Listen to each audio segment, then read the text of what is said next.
সন্তান আছে, যার বাপ থাকে না, তার কেউ থাকে না, তার মন্দির হয়ে যায়। তুমি যদি কারো ছেলেকে এতিম বানায় থাকো, তোমার ছেলেকে আল্লাহ এতিম বানায় রাস্তায় ভিক্ষা করায় ছাড়বে।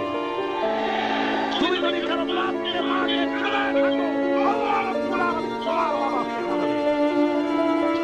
বিবেক দিয়ে চিন্তা করো, যাকে মেরেছো ওই রাত্রে তার বাড়ির কাছে যাও।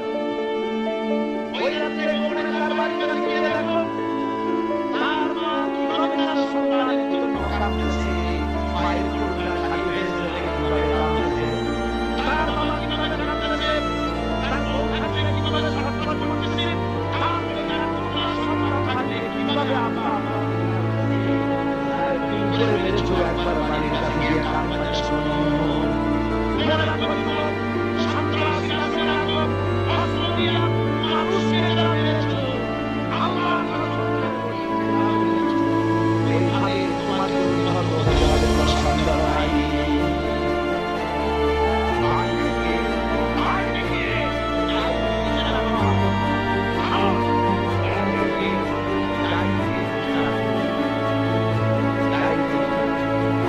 যদি তুমি কাউকে হত্যা করে দাও, তোমার এই প্রশ্ন। তুমি যদি কারো ছেলে এতিম বানায় রাখো, তোমার ছেলে আল্লাহ এতিম বানায় রাস্তায় ভিক্ষা করে ছাড়বে।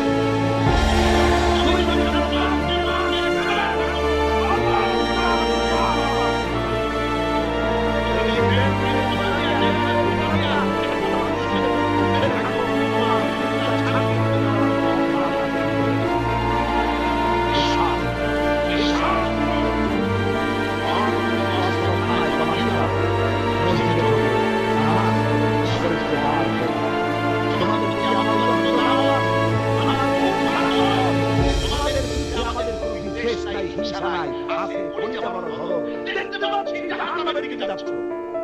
পথটা কোন পথ? জোরে বলুন, কোথার পথ? ওই নেতাদের পিছনে আর চলো না, তওবা করো। ওই নেতাদের পিছনে আর যাবে না যারা তোমাদেরকে টাকা দেয় আর অস্ত্র দেয়, যারা তোমাদেরকে মদ দেয় আর নারী দেয়, ওদের পিছনে আর চলবে না। ওয়াদা করো। যুবকরা কি পারবে ওয়াদা করতে? ওই সব নেতাদের পিছনে জীবনে আর যাবে না, ওয়াদা করতে পারো?